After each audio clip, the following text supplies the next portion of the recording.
pirater yo Vena dugda de chen pirater benio Di bengini yan ke Yesu Vena dugda de chen pirater yo Vena dugda de chen pirater benio Di bengini yan ke Yesu Vena dugda de chen pir dum lao yo Vena dugda de chen pirater benio Di bengini yan ke Yesu Benchai umpuyan Ana midepo andien men ngapire yamrian che kai gapin banyal Iwaile benyigo pirater Benchating puyan Ana midepo andien men ngapire yamrian che kai gapin banyal Iwaile benyigo pirater Awain pian benyigo pirat Awaile benyigo pirater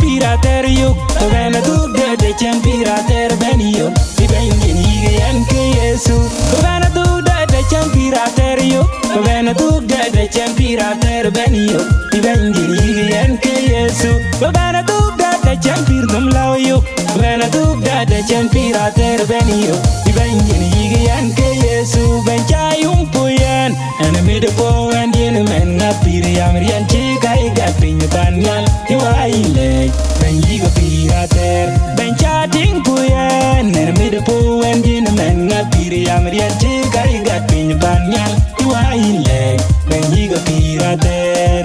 Awain pian benyigo pirat Awaile benyigo pirater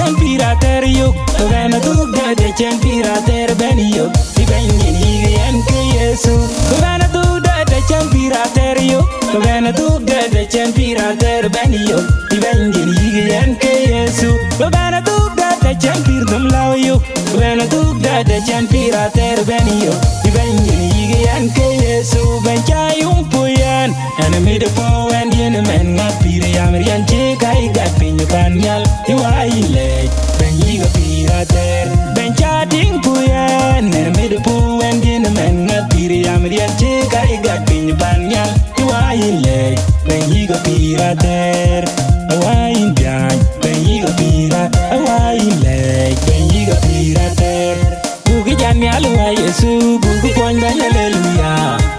Iwa Yesu bugi dor banya hallelujah Wabi jani alwa Yesu Wabi jani hallelujah Banyi di dagan yaruk